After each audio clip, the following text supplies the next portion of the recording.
오늘 사사기 4장 1절부터 24절까지 말씀 통해서 여자 사사 드보라라는 제목으로 말씀 함께 나누겠습니다. 모니터 스피커만 볼륨을 조금만 올려주시면 좋겠습니다. 교회를 개척했을 때 많은 어려움이 있었습니다.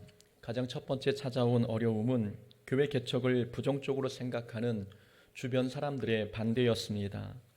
반대하는 이유는 지금 시대에 교회 개척은 실패할 확률이 높다라는 그런 이유 때문이었습니다. 이 첫 번째 어려움은 성공과 실패의 기준을 다시 정립함으로 극복했습니다. 교회가 부흥은 안 될 수는 있지만 부흥이 안 된다고 해서 그걸 실패라고 할 수는 없겠구나, 이런 기준을 세우니 마음이 편안해졌습니다. 두 번째 찾아온 어려움은 주변 교회의 반대였습니다. 예수 믿지 않은 사람들이 교회 개척을 반대한다면 이해할 수 있었는데, 예수 믿는 사람들이 교회 개척을 반대하니 그 사실은 받아들이기 어려웠습니다. 그래도 하나님의 은혜로 그 위기도 잘 넘겼습니다. 그 다음 찾아온 문제는 교회 성도 간의 다툼이었습니다. 교회 외부의 문제가 해결되니 이제는 내부의 문제가 찾아온 것입니다. 새가족분과 그 새가족을 인도한 분이 다퉈서 두 가정 모두 교회에 나오지 않으셨습니다. 기운은 빠졌지만 그럴 수도 있겠다라는 생각을 가지고 다시 힘을 냈습니다. 그 다음 찾아온 문제는 교회 재정 문제였습니다. 그리고 그 다음은 성도의 개인 가정 문제, 그리고 악한 영의 공격과 이단의 공격이 뒤를 이었습니다. 작은 교회인데도 해결해야 할 문제는 끝이 없었습니다. 한 문제를 해결했다 싶으면 다음 문제가 찾아왔고, 그 문제가 사라지면 또 다른 문제가 괴롭혔습니다. 그런 과정을 통해 깨달은 교훈이 있습니다. 영적 전쟁에는 종전이 없다는 것입니다. 영적 전쟁은 잠시 소강 상태는 있어도 완전히 끝나는 법은 없습니다. 사탄은 한번 패배했다고 해서 영적 전쟁을 포기하지 않습니다. 그러니 우리는 한번 승리했다고 해서 영적 전쟁이 완전히 끝난 것처럼 생각해서는 안 됩니다. 사탄은 패배하면 잠시 물러갔다가 다른 작전을 가지고 또다시 공격해 옵니다. 예수님은 40일 금식을 하신 후 사탄에게 시험을 받으셨습니다. 예수님은 사탄에게 3번이나 공격을 받으셨지만 모두 말씀으로 이겨내셨지요. 예수님께서 3번이나 이기셨으면 퍼펙트한 승리가 아닙니까? 3번을 이겼으니 이 영적 전쟁은 예수님의 승리로 완전히 종결된 것 같은데, 성경은 이렇게 기록하고 있습니다. 마귀가 모든 시험을 다한 후에 얼마 동안 떠나니라. 얼마 동안 떠나니라. 마귀가 얼마 동안 떠났다는 것은 완전히 사라졌다는 뜻이 아닙니다. 지금은 잠깐 후퇴하지만 곧 새로운 전략을 가지고 다시 나타날 수 있다는 의미입니다. 이것만 보더라도 영적 전쟁에는 종전이 없다는 것을 깨닫습니다. 사탄이 잠시 물러갈 수는 있어도 그게 전쟁의 종결을 의미하는 것은 아닙니다. 그러니 우리가 지금 잠깐 평안하다고 해서 영적 전쟁이 끝났다고 생각해서는 안 됩니다. 사탄이 자기에게 불리하다고 생각해서 잠시 떠나 있는 것이지, 우리가 약해지면 사탄은 또다시 찾아와 우리를 유혹하고 시험할 것입니다. 우리가 기도 생활을 게을리할 때, 또는 신앙 생활에 기복이 생길 때 사탄은 그 틈을 놓치지 않고 찾아올 것입니다. 그러니 이전에 이겼다고 해서 앞으로도 계속 이길 것이라고 자만하지 말고 기도와 말씀으로 깨어 있어야 합니다. 영적 전쟁은 예수님께서 재림하시기 전까지는 절대로 끝나지 않습니다. 이스라엘 민족이 죄를 지어 가나안 왕 야빈에게 20년 동안 지배를 받았습니다. 2절에 보면 하솔이라는 지역 이름이 나오는데, 지도에 보듯 이 하솔은 갈리 바다 북쪽에 위치한 성읍입니다. 하솔은 북부 가나안의 수도 역할을 하는 도시였는데, 야빈이라는 왕은 이 하솔 성읍에 머물면서 이스라엘을 20년 동안 학대했습니다. 가나안의 왕인 야빈에게는 900대의 철병거가 있을 정도로 군사력이 막강했습니다. 이스라엘은 아직 철기 무기를 갖추지 않았을 때 이스라엘의 주변국들은 철기 무기를 가지고 있었던 것이지요. 야빈이 강력한 군사력을 앞세워 이스라엘을 지배하고 학대하니 이스라엘은 아무 힘도 쓰지 못하고 당할 수밖에 없었습니다. 그런데 놀라운 사실은 야빈이 머무는 이 하솔 성읍은 가나안 정복 시대 때 여호수아가 이미 정복했던 성읍이라는 점입니다. 지도에 보듯 하솔은 이스라엘 민족에게 정복 땅의 납달리 지파에 속한 땅이 되었습니다.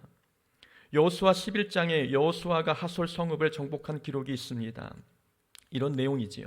하솔은 본래 그 모든 나라의 머리였더니 그때의 여호수아가 돌아와서 하솔을 취하고 그 왕을 칼날로 쳐 죽이고 그 가운데 모든 사람을 칼날로 쳐서 진멸하여 호흡이 있는 자는 하나도 남기지 아니하였고 또 하솔을 불로 살랐고 여호수아가 하솔만 불살랐고 산 위에 세운 성읍들은 이스라엘이 불사르지 아니하였으며 가나안 정복 전쟁 당시 하솔은 여호수아에 의해 불타 없어졌고 왕도 죽었습니다.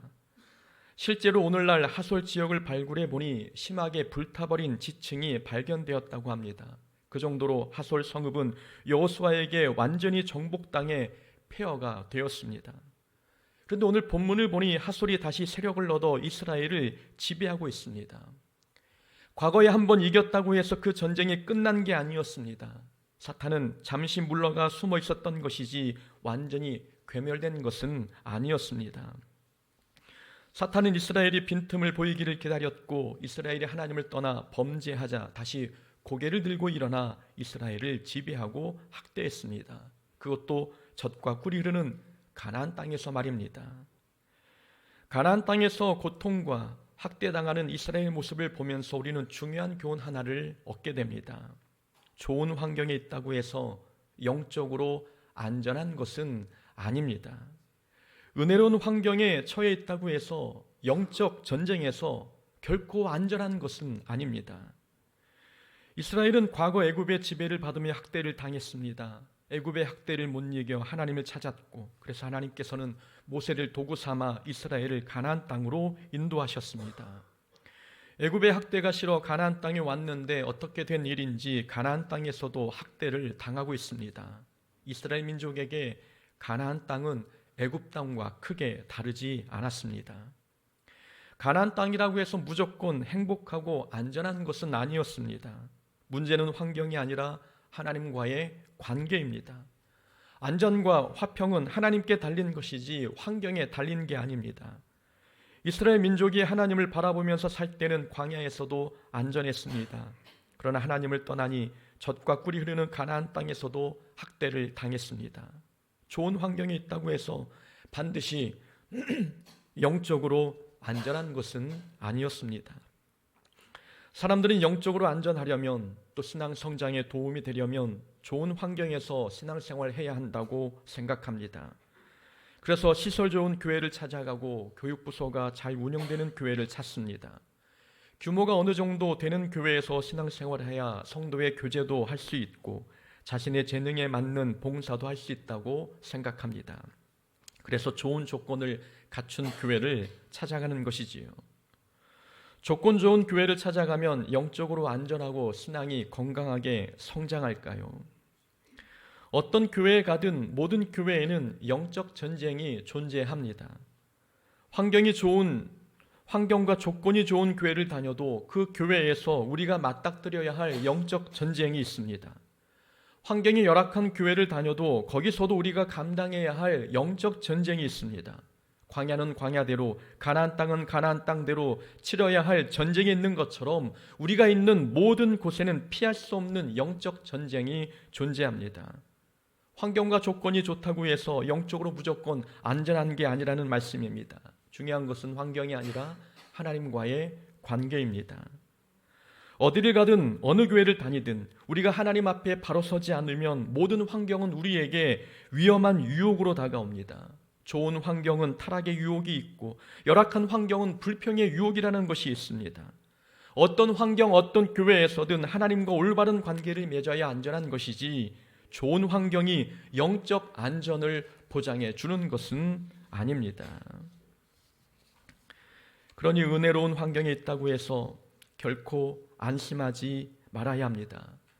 교회가 평화롭고 가정에 문제가 없어도 방심하지 말아야 합니다. 그 속에 우리가 싸워야 할 영적 전쟁이 아주 없는 것은 아니기 때문입니다. 영적 안전을 위해서라면 우리는 환경보다는 하나님과의 관계를 붙들어야 합니다.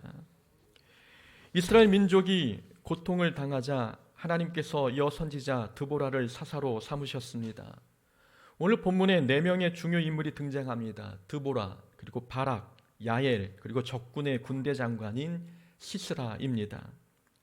드보라가 바락이라는 남자를 불러 하나님의 뜻을 전달했습니다.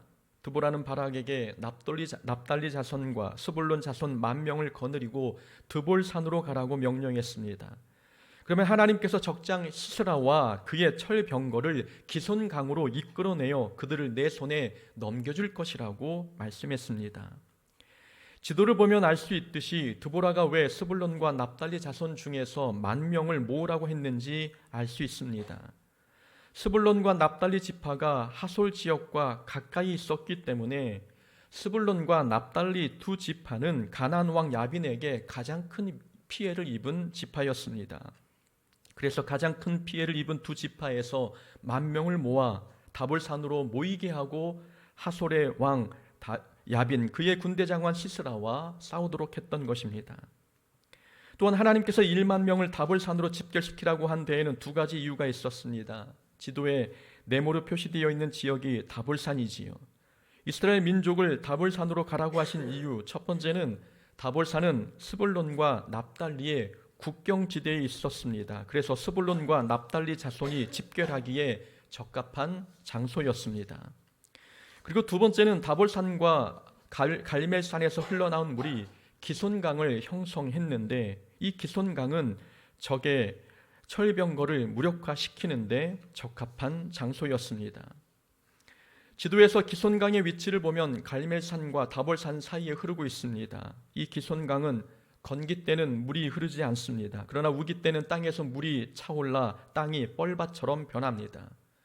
땅이 마른 상태라면 전차 부대가 유리하겠지만 땅이 뻘밭처럼 변하면 전차의 바퀴가 진흙밭에 박혀 움직이지 못하게 됩니다. 그래서 하나님께서는 이스라엘 민족을 다볼산에 집결하게 하시고 기손강에서 전쟁을 치르게 하셨습니다. 그런데 문제는 이 바락이 드보라의 명령대로 스불론과 납달리 족속 10,000명을 모으러 가야 하는데 겁이 나서 그랬는지 드보라의 명령에 선뜻 순종하지 못했습니다. 8절에 보면 만일 당신이 나와 함께 가지 아니하면 나도 가지 아니하겠노라 라고 바락이 이야기했습니다. 드보라가 함께 가야 바락 자기도 전쟁에 참여하겠다는 것입니다. 드보라는 바락과 함께 가겠다고 하면서 바락에게 이렇게 이야기했습니다. 내가 이번에 가는 길에서는 영광을 얻지 못하리니 이는 여호와께서 시스라를 여인의 손에 파실 것이니라 라고 9절에서 이야기했습니다. 드보라의 이 말은 적장 시스라를 죽이는 영광은 바락에게 돌아가지 않고 다른 여인이 시스라를 죽이게 될 것이라는 뜻입니다. 바락이 순종하기를 주저했기 때문에 내려진 결과였습니다. 바락이 이스라엘 민족 10,000명을 모아 기손강에서 싸우는데 하나님께서 폭우를 내리게 하셔서 이스라엘이 승리하게 하셨습니다. 적장 시스라는 패색이 짙어지자 철병거에 내려 걸어서 도망을 쳤습니다. 도망간 곳이 헤벨의 집이었지요. 시스라는 자신의 왕과 친분이 있는 헤벨의 집으로 가면 도움을 얻을 수 있다고 판단했습니다. 집에 가보니 헤벨은 없고 헤벨의 아내 야엘이 있었습니다. 야엘은 시스라를 이불 속에 숨겨주었고 그에게 우유를 마시게 해 잠들게 했습니다. 그리고 야엘은 자고 있는 시스라의 관자놀이에 장막 말뚝을 박아 죽게 했습니다. 이런 줄거리를 통해서 우리가 얻을 수 있는 교훈이 3가지가 있습니다. 첫 번째는 하나님께서 나의 기대와 전혀 다른 방법으로 응답하셔도 우리는 순종해야 한다는 것입니다. 이스라엘 민족이 학대에 못 이겨 하나님께 부르짖었습니다. 부르짖었더니 하나님께서 드보라를 사사로 세우셨습니다. 기도했는데 기도의 응답의 결과가 여자 드보라였습니다. 이스라엘 민족이 하나님께서 여성을 통해 이스라엘을 구원할 것이라고 상상이나 했겠습니까? 구약의 문화권에서 여성은 사회적 약자였습니다. 인원수를 셀 때에도 여성은 제외시킬 정도로 여성은 존재감이 없는 대상이었습니다. 그런데 하나님께서는 드보라를 이스라엘의 사사로 부르셨고 적장을 죽일 때도 여성 야엘을 사용하셨습니다. 이스라엘을 구원하는 일에 여성을 도구로 사용하셨다는 것, 하나님은 전혀 예상하지 못한 방법으로 응답하신 것입니다. 이럴 때 우리는 하나님의 방법을 인정하고 여기에 순종할 수 있겠습니까? 이스라엘은 모세와 같은 사람을 상상하며 기도했을 것입니다.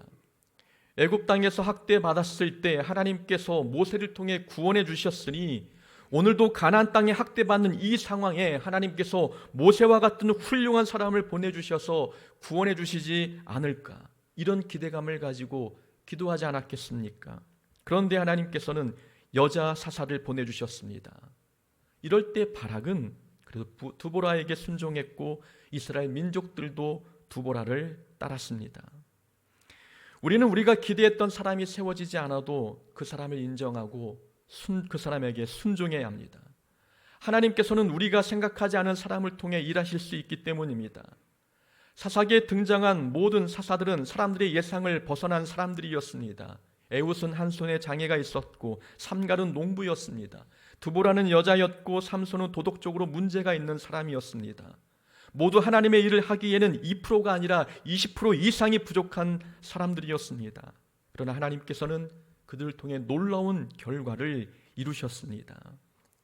그러니 우리가 일꾼이 필요해 기도했을 때 하나님께서 우리가 기대하지 않은 사람으로 응답하셔도 우리는 그 사람을 인정하고 그 사람에게 순종해야 합니다. 하나님의 일은 사람의 능력에 달리는 게 아니라 하나님의 손에 달린 것이기 때문입니다. 그러니 하나님께서 누구든 부족한 사람이든 연약한 사람이든 그 사람을 통해 일하신다면 좋은 결과를 우리에게 안겨주실 수 있습니다. 그러니 내 기대와 다른 사람이 세워져도 하나님의 계획에 순종해야 합니다. 또한 우리는 문제 해결 방법이 우리가 생각한 방법이 아니어도 믿고 따라야 합니다. 우리가 볼 때 방법이 마음에 안 들어도 순종해야 된다는 말씀입니다. 하나님의 능력이라면 하찮은 방법을 통해서도 좋은 결과를 이루시기 때문입니다. 아람 장군 나아만이 자신의 나병을 고치기 위해 엘리사 선지자를 찾아왔습니다. 그러나 엘리사는 마중도 나오지 않고 종을 시켜 요단강에 가서 7번 목욕하라고 했습니다. 나아만 장군이 화가 났습니다. 나아만은 엘리사가 자신을 환대하며 환부에 손을 얹고 하나님의 이름을 부르며 기도할 줄 알았습니다. 그런데 엘리사가 제시한 방법은 자신이 생각한 방법과는 너무나 차이가 났습니다. 엘리사의 이 방법으로는 자기의 문제가 해결될 것 같지 않아 나아만 장군은 화가 난 것입니다. 그러나 나아만이 엘리사의 말씀대로 요단강에서 목욕하니 나병이 깨끗이 낫지 않았습니까? 방법은 자신이 생각한 것과는 달랐지만, 치료의 방법이 내가 생각한 것과는 달랐지만 결과는 나에게 좋았습니다. 기도 응답이 내가 기대한 방법과 다르다고 해서 그게 틀린 것은 아니라는 말씀입니다. 그러니 응답의 방법이 자신이 생각한 것과 달라도, 문제 해결 방법이 자기 경험과 달라도 우리는 실망하지 않고 그 방법에 순종해야 합니다. 능력은 방법에서 나오는 게 아니라 하나님에게서 나오는 것입니다. 그러니 하나님께서 어떤 방법으로 어떤 사람을 통해서든 어떤 수단을 통해서든 응답하실 때 우리는 하나님이 응답하신 그 결과에 대해 순종할 수 있어야 합니다. 둘째로 얻는 교훈이 있습니다. 우리는 영광을 얻지 못하는 일에도 순종해야 합니다. 순종의 기회가 주어졌을 때 그 순종에 어떤 보상도 어떤 영광도 주어지지 않아도 우리는 순종해야 합니다. 바락이 드보라에게 동행을 요청했을 때 드보라가 바락에게 이야기했습니다. 9절 말씀이지요. 내가 반드시 너와 함께 가리라. 그러나 내가 이번에 가는 길에서는 영광을 얻지 못하리니 이는 여호와께서 시스라를 여인의 손에 파실 것임이니라. 드보라의 말은 바락이 전쟁터에 나가 싸워도 영광은 바락이 얻는 게 아니라 다른 여인이 얻을 것이라는 말씀입니다. 바락이 목숨 걸고 싸우는데 영광은 얻지 못한다고 합니다. 우리가 만약 바락의 입장이라면 어떤 선택을 할 것 같습니까? 이스라엘은 20년 동안 야빈의 지배를 받았습니다. 야빈의 군대는 우리가 알듯이 철병거 900대가 있었습니다. 20년 동안 지배당한 민족이 철병거로 무장한 적군을 상대한다는 것 쉬운 일이 아닙니다. 억만금의 포상금을 준다 해도 순종할까 말까 하는데 드보라는 바락에게 말하기를 이번 전쟁에서는 너에게 돌아갈 영광이 없다고 이야기했습니다. 목숨이 달린 일인데 어떤 보상도 받지 못할 것이라는 이야기이지요. 그런데 바락은 순종했습니다. 승리의 영광이 자기에게 돌아오지 않는 걸 알면서도 바락은 순종했습니다. 바락은 전쟁이 벌어지는 최전방에서 고생한 사람은 자기 자신이었지만 적장을 죽이는 영광은 다른 여인에게 돌아갈 것을 알았습니다. 고생은 내가 하고 영광은 다른 사람이 차지해도 바락은 그 일에 순종하기로 결심했습니다. 그래서 바락이 믿음의 사람인 것입니다. 히브리서 11장은 믿음장으로 불립니다. 믿음의 선진들의 이름이 히브리서 11장에 기록되어 있지요. 히브리서 11장에 바락의 이름이 들어갔다는 사실을 알고 계십니까? 내가 무슨 말을 더하리요? 기드온, 바락, 삼손, 입다, 다윗 및 사무엘과 선지자들의 일을 말하려면 내게 시간이 부족하리로다. 믿음과 관련해서 바락이 기드온이나 다윗 그리고 사무엘과 어깨를 나란히 하고 있습니다. 바락이 믿음의 선진들의 반열에 들어간 이유는 영광을 얻지 못하는 일인 줄 알면서도 순종했기 때문입니다. 보상이 없는 일에 순종했기 때문이지요. 우리는 이런 바락의 모습을 보면서 우리도 영광을 얻지 못하는 일이라 할지라도 그 일에 순종해야 합니다. 사람들은 순종하면 순종에 따른 보상이 있을 것이라고 생각합니다. 하나님께서 순종하는 자에게 상급을 주시고 은혜를 베푸실 것이라고 믿습니다. 예, 맞는 말씀입니다. 하나님께서는 순종하는 자에게 그에 따른 보상을 주십니다. 그러나 때로는 우리가 순종해도 하나님께서는 우리의 순종에 어떤 보상도 주시지 않을 때도 있습니다. 순종에 어떤 보상도 주어지지 않는다는 걸 알 때 우리는 과연 순종할 수 있겠습니까? 어떤 사람은 순종 없이 영광만 누리려고 합니다. 어떤 사람은 영광을 얻을 수 있는 일에만 순종하려고 합니다. 그러나 어떤 사람은 자기의 순종으로 다른 사람이 영광을 누려도 기꺼이 순종하려고 합니다. 예수님의 순종이 바로 그랬습니다. 예수님의 순종으로 은혜와 보상을 얻는 사람은 바로 우리였습니다. 예수님께서 십자가를 지라는 하나님의 말씀에 순종하지 않으셨다면 우리는 죄사함의 은혜, 하나님의 자녀가 되는 영광도 얻지 못했을 것입니다. 예수님은 하나님의 말씀에 순종하셔도 예수님께 유익이 되는 것은 없었습니다. 그래도 예수님은 오직 우리의 구원을 위해 순종하셨습니다. 예수님의 순종은 다른 사람의 유익을 위한 순종이었던 것입니다. 하나님의 일이라는 게 바로 그렇습니다. 하나님께 순종한다고 해서 순종하는 사람에게 모든 영광이 돌아가지는 않습니다.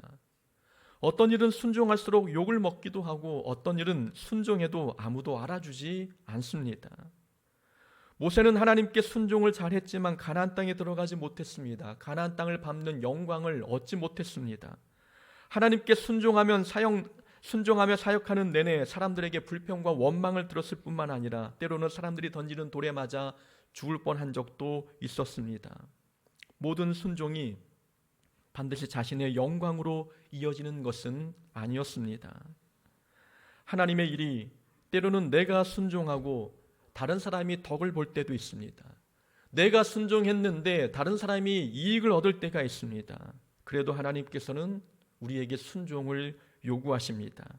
이런 순종이 바로 믿음이고 그런 순종이 예수님의 순종을 닮은 것입니다.